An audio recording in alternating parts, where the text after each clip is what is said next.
Hello, ladies and gentlemen, and welcome to the next episode of the Crouching Tiger, Hidden Dragon podcast. My name is Michael, and today we're recapping UFC 224. Actually, it was a good card.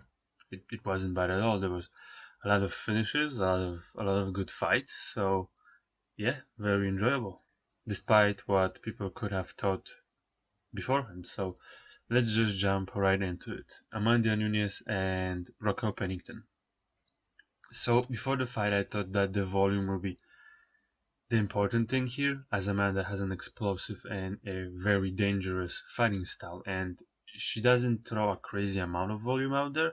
And Raquel could be the fighter to not only match the volume, but maybe also throw more than Nunes. So the fight starts, and Amanda lands the first leg kick that knocks Raquel off balance. And I think first, wow, that's a nice kick, but second, Amanda can't get overly aggressive here. She can't go berserk. It hurt Raquel, but it's only a leg kick. There's not a lot there to get excited for. And if she would get crazy, that would be a mistake, especially because of the way her last fight went. You know, people weren't super impressed. And yeah, sure, she won it, but it was a close fight, and not a very exciting one. So people are people, and if Amanda thinks that she needs to prove something here, she can just punch herself out, and that would be a mistake.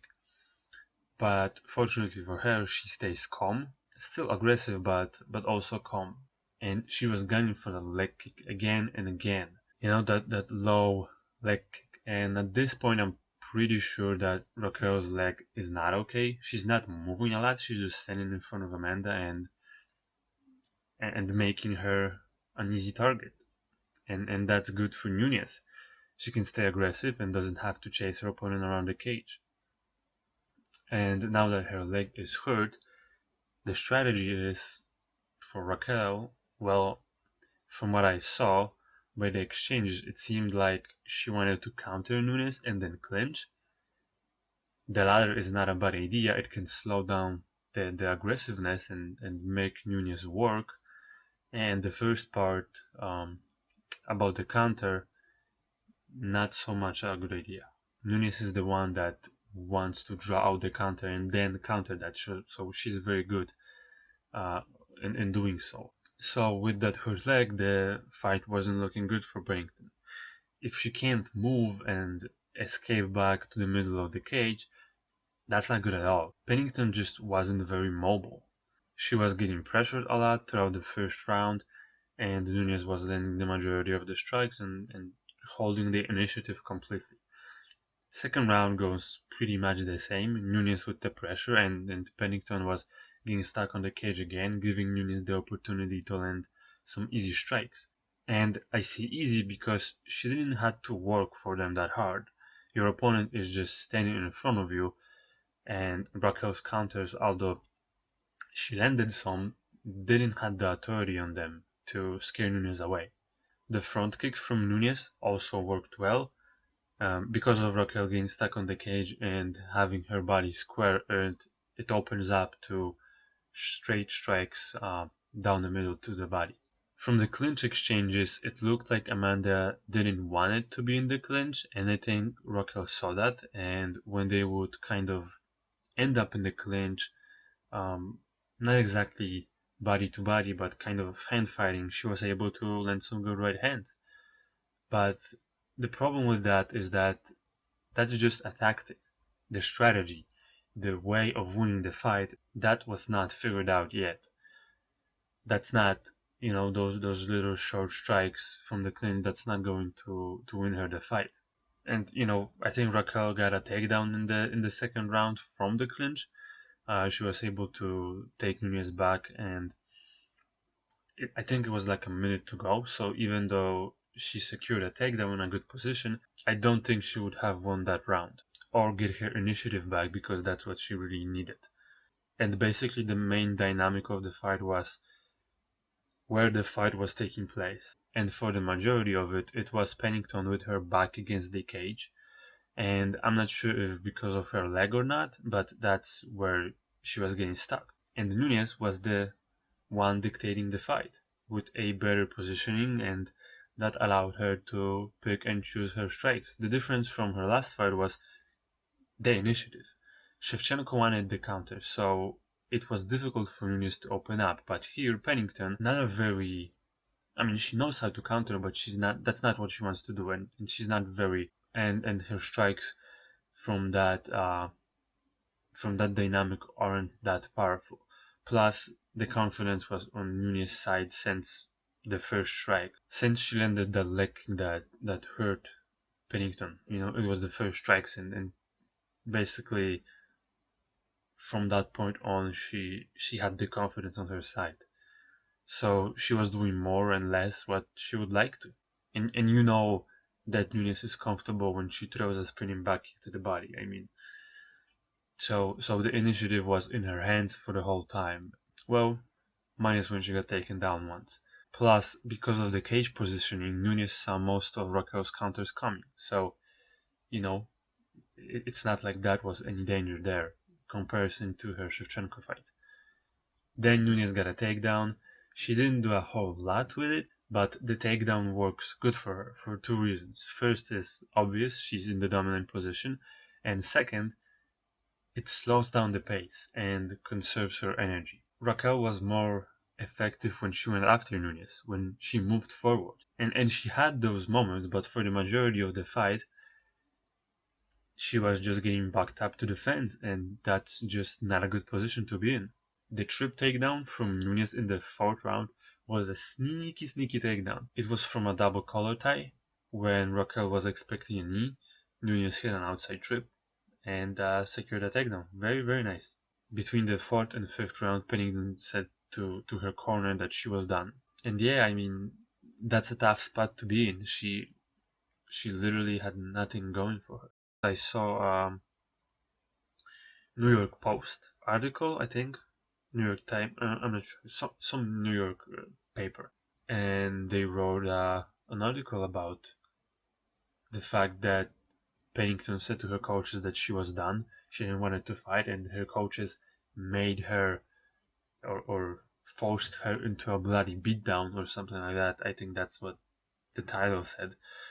And it's like, come on, you are a writer, not even a sports writer, probably. So, and you don't know MMA that much, so I don't know if that was a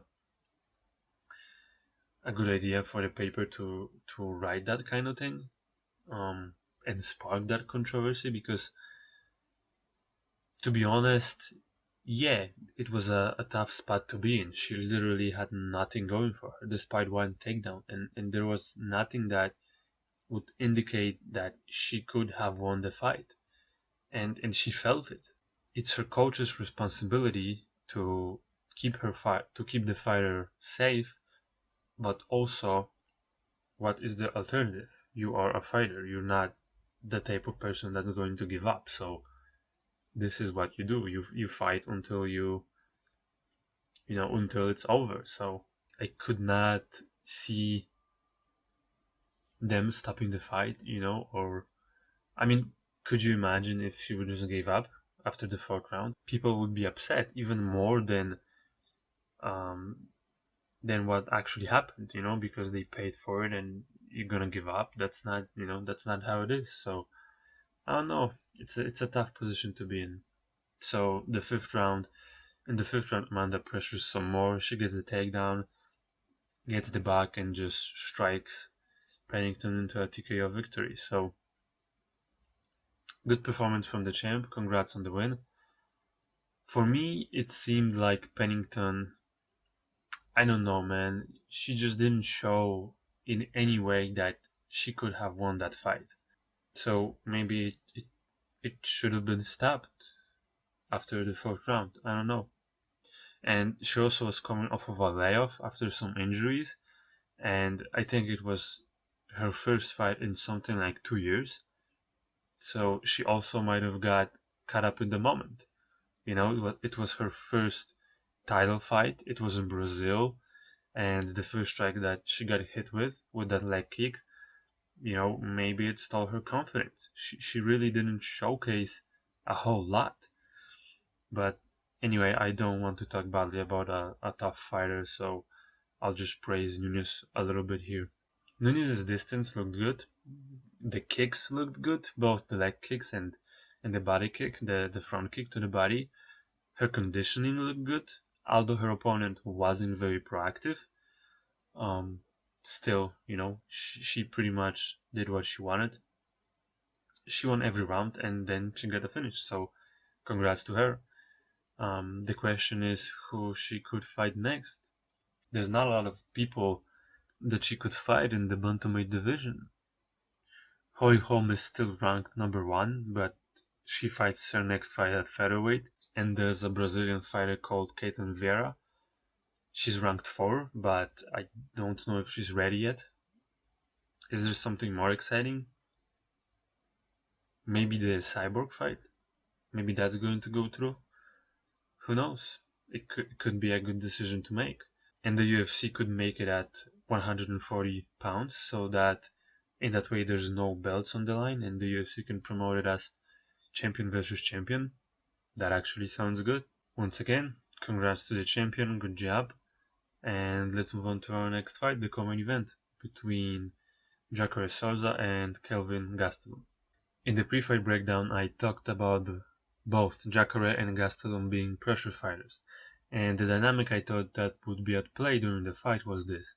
I thought Jacare, as he's older and doesn't throw a lot of volume, will be the one who will want to counter more than move forward, and Kelvin will be the one who will want to try to push the pace, as he's the volume striker here. And the fight starts and Jacare right away goes for a takedown, and to be honest, this was the part of the fight that got me worried for Kelvin, especially after we saw what Weidman did to him on the ground, and Jacare is one of the best jiu-jitsu players in the whole sport. So they end up in the clinch, and for Jacare that's actually perfect. He's really strong there and has plenty of takedown opportunities, trips and throws, plus he's not shy about throwing some knees and some punches from the clinch. And as we saw, he did that well. Some nice knees and punches, targeting mostly the body, which is a good idea when you fight a volume striker in Gastelum, because the clinch and the body shots will slow down the pace. Then from the clinch, Jacare went for a double, then he chained it nicely and switched to a single, which Gastelum defended actually really well. He kept a nice balance and he got his back touching the cage, which is in this scenario a good thing. Usually when you attempt a takedown, you want to pull your opponent away from the cage so that there's room for you to dump them onto the ground. And here when Gastelum got his back touching the fence, it was like a wall that he can rest on. It supported his balance actually. So he was able to land some good punches and like 1 or 2 elbows. And then Jacare, what it seemed to me, was running out of ideas when he pulled guard. And I know, he had the leg and he dropped for a leg lock. That's better than just pulling guard without any submissions. But it seemed more like, oh shit, this is not what I've expected. What can I do right now? What's the next best thing that I can do? And he thought it was to pull guard. And hey, it ended up being the right call because he got the sweep and ended up on top. At that point, it was Jacare on top with side control with like 3 minutes to work. Then he got into the mouth a couple of times. He stayed really calm and poised. He didn't seem like he was out there to prove something because he's older and he's fighting a young guy in his home country. So it seems like there's a lot to prove, but Jacare stayed calm, and that was very impressive. Then there was the armbar attempt with like 1 minute to go, and see, Jacare is really smart about his ground game. He knows what he can do. He knows his abilities. If he's going to attempt a submission where there's a lot of movement and the position can be lost, he will time it well with 1 minute to go. And with his abilities, that's a very good move by Jacare. And also good defense by Gastelum. And here's where he deserves a praise too. He's really patient for a young fighter, and yeah, you don't have a choice but to stay patient when you try to survive. And that's a very good point. But on the feet, he's quite patient too, which I'm sure I'll be talking about a little bit later when we get to that point of the fight.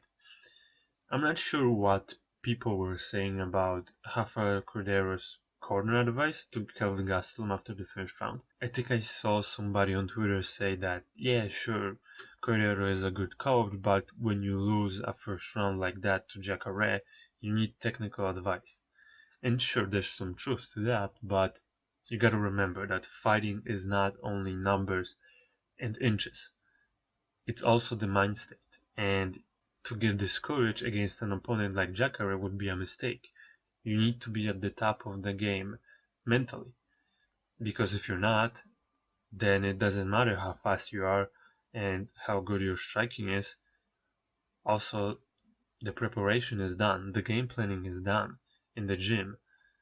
Out there in the cage, there's only execution of the game plan, and I'm sure that he knows what to do. Now he just needs to be confident in order to do it. The second round starts and Jacare gets hit with a left hand from Gastelum and responds with a reactive takedown. And that gets actually defended by Gastelum. It could be the two things here. One is that one would say that that's a good move. It stops Kelvin in his tracks as he pressures. Or it could be a little bit panicky, responding with what he knows best when he gets in trouble.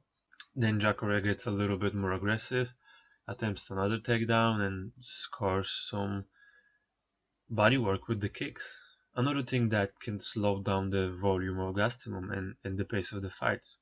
Nice job by Jacare there. And here's where the patience of Gastelum shines. He lost the first round, he just got kicked to the body, and this guy who was on top of him for the whole 3 minutes of the first round wants to take me down again. And he gets back to pressure like nothing happened. So, his confidence and his patience paid off here. Kelvin's jab looked good too, and it helped him to move forward and pressure Jacare. And Jacare, again, doing what I thought he would do, and what I thought would work, which are the counters. Midway through the fight, he countered Kelvin with like 2 or 3 times with a right hand, and and he did more of that in the third round. Here's another very smart thing that Jacare did, and I was actually really impressed with that. Instead of punching his way into the clinch, he just covered up and walked into it. Just walked into that range. There's no need to get into a brawl and punch your way into the clinch and potentially get hurt, because Kelvin kind of wants to be in the pocket. He has good hands there. But Jacare just very wisely covers up, double forearm guard, takes a couple of steps, and bam, he's where he wants to be. But he didn't get the takedown, so... And although it was him throwing more strikes than Kelvin, he was not looking so fresh on the feet. And right after that, I think it was in the later portion of the second round, Kelvin finds a nice 1-2 straight down the middle, splitting Jacare's guard, and drops him on his butt. Kelvin did a smart thing of letting Jacare up to his feet. There's no need to try to fight him on the ground, even if he's hurt. And on the feet, that's where he can turn up the pace and really take it home. That's what I thought. That's what I thought he might do. Just go after Jacare. But here again, he showed his patience, and maybe he was thinking that there is still one round to go. So, and Jacare held his own in the exchanges, even when hurt. When they got into the pocket, Jacare fired back and landed some good punches. So I guess the idea of being patient and not rushing in is in fact a good one. Also, Jacare looked really tired at the end of the second round. So if Kelvin wants to win this fight, I think he really needs to either get the finish or really decisively win this third round. So then in the third round, Kelvin pressures again and gets countered again. So I thought a good idea would be to draw out the counter from Jacare and then fire back. because Kelvin punches in combinations well, and if he can layer it so that he punches first and last, he would mitigate the danger of eating those hard shots from Jacare. But he didn't do that though, so the counters were working well for Jacare. The short shots looked more powerful, and remember, the fight takes place in Brazil, so I thought that the judges could be a little bit more biased. I felt like Gastelum landed more strikes in the third round, just a little bit more, but Jacare might have landed more powerful strikes. So, you know, because it was in Brazil, I thought that Jacare would get the decision, but Kelvin ended up winning a split decision. And, you know, I thought that Jacare did a good job with the counters, and they looked like more damaging shots. And the fight was in Brazil, so I thought Jacare could have won, but hey, it was a close fight, and the judges gave it to Kelvin, so I can't be mad at that. Okay, let's move on to our next fight. That was a short one, Mackenzie Dern and Amanda Cooper. So before I get into the breakdown, I have to talk about Dern here for a second and what happened before the fight. As you probably already know, Mackenzie Dern missed weight badly. She weighed at 123 pounds, just 2 pounds under a flyweight limit. So it's like fighting a fighter from another weight class. And there were some people saying that she got kicked out of her gym in Arizona. They may laugh for not being dedicated enough, and if that's the case, the fact that she missed weight is a proof of that.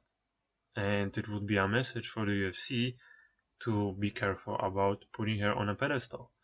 You made that mistake before with many fighters like John Jones and Conor as an example. So if you want to build her up and make her a star, just make sure she's a professional first. As far as the stylistic matchup goes, Amanda Cooper is a boxer and Mackenzie Dern is a grappler, and a very good one too. So if it goes to the ground, she will definitely have the advantage. And from the get-go, Dern was doing the right thing against a striker here, faking takedowns, and that will open up her striking and her takedowns. Although she's not a super technical wrestler, in fact, not that technical at all, she kind of just tries to hug her opponents and, more than actually take you down. But when she gets on top, she's in her world. They had a couple of exchanges, and as I thought, the takedown fakes, the level changes, help Dern to land a couple of overhand rights. And other than that, Cooper, I felt like, wanted to pressure Dern a little, making her react other than allow her to get comfortable. That's always a good idea, to try to hold the initiative. And as we all saw, Dern won the fight by rear naked choke after hurting Cooper on the feet, and the overhand right that hurt her was set up by those level changes. Right before she fired that right hand, she faked a level change. I think she fired a jab again, she level changed and came over the top with a right hand. It was a simple move, but it worked really well. After then stunned Cooper, she got on top and closed the deal real fast. Congrats to her, she's very talented, but if she wants to be a star, or if she wants to be promoted by the UFC, she needs to be more professional. UFC can put up with a lot of, bullshit outside of the cage, but if you fuck up in a way that puts the fight in jeopardy, UFC doesn't like that, because you're messing with the money-making machine. It would not be a bad idea for her to move up to 125. She would have a better chance of winning the title there, because here at 115 there's a lot of fucking competition that I don't think she's ready for. But at 125 she might be ranked like top 10 already, so a couple of fights with the right camp and she can make a run for it up there. So, who knows what happens. Let's move on to our next fight. Vitor Belfort versus Lyoto Machida. So before the fight I thought it either is going to be a quick knockout or a boring decision, a boring, slow decision. For the same reason, both Machida and Belfort are two old dudes with chins that aren't what they used to be. Although they are legends of the sport, I thought that this fight might not deliver on how people want to remember those two fighters. And with the first minute of the first round of the fight, there was only one strike thrown. It was a front kick by Machida. And what got me thinking also was the fact that Vitor is good at giving you a false sense of security.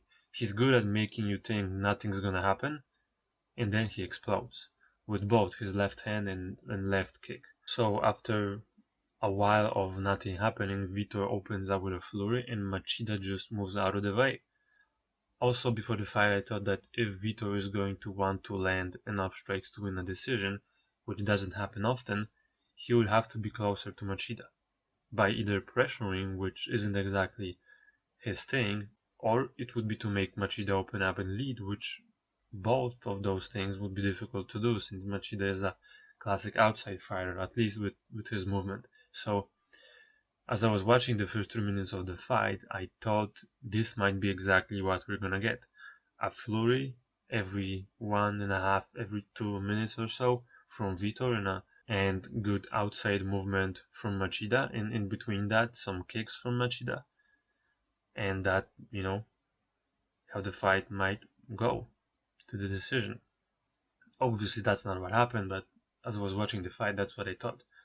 Machida is very patient. He's not going to rush in and give Vitor any opportunities to counter. He's going to kick him until he gets more comfortable, and that's what we saw in the beginning of the fight. I didn't know Vitor did his training camp in Canada with Fares Zahabi, so the matchup on his part is very well understood. It seemed like Fares wanted Vitor to score right after Machida landed the kicks. In that way he's not giving Machida free points, he's attacking him back. Also I noticed something Vitor was showing before, and that's just not pulling the trigger. And that comes with age. He might still be fast and he might still be powerful. He might still see those opportunities in front of him, but he's not capitalizing on them. When Zahabi was telling Vitor to get in, to work his way inside and to push forward, Vitor just wasn't doing it. He just couldn't pull the trigger. And the corner advice from Zahabi seemed to solve the problem I was talking about in the breakdown of this event in the previous episode of the podcast, and that was the outside movement of Machida. Vitor has to trap Machida somehow in front of him in order to hit him and score some points, if not to knock him out. So first Zahabi was telling Vitor to clinch up more, not letting Machida escape away from the fence. Zahabi was also saying to attack the body. He really put emphasis on the body work. And why? Because if you're fighting an outside fighter that has good movement, it's easier to hit him to the body because the body has to move with legs. The head can move even when you're standing still, but in order to move your body, you have to move your feet. So the body is an easier target. So it's a good idea for Vitor to punch the body.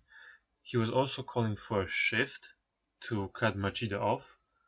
Well, it's kind of a quick fix for pressure, because you're just changing an angle. It's not like you're sidestepping to stay in front of your opponent, like for example Chris Weidman did to Machida. But yeah, that's some good advice from Coach Zahabi. In the second round, they are a little bit more active. Machida again with the kicks, which is a good tactic because Vitor was never a cardio machine, and he's also older. So kicking the body is a good tactic here. Also, it makes sense because of the distance. And then Lyoto Machida just pulls off an Anderson Silva with the front kick to the face, and holy shit, I did not see that coming. Wow. I was not expecting that at all. After watching Machida's a couple of fights, his previous fights, but hey, the Karate Kick returns. Big congrats to Lyoto, the Karate Kid. I mean, I don't know if you can call him a kid, but Damn, that was nasty. And if you think, oh, it's because it's old Vitor Belfort, Machida was able to beat him because he's old. But look at who Vitor has fought. Musashi, Jacare, Weidman. Vitor was still competing at a high level, despite of what people were saying. So the win for Machida might mean more than people think. It was an outcome nobody could predict.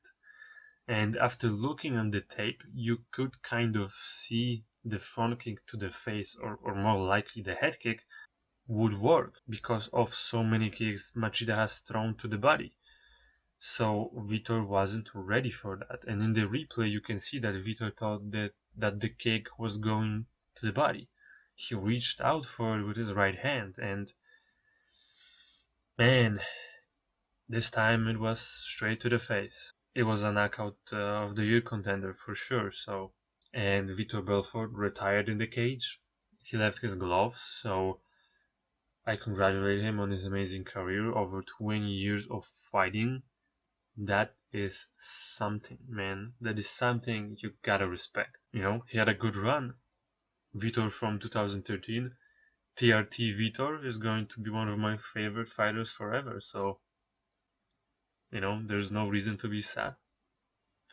Thank you guys. That is all I wanted to talk about on this episode of the podcast. And if you're listening to it, then I just want to let you know that I appreciate you. Thanks for listening and subscribe for more.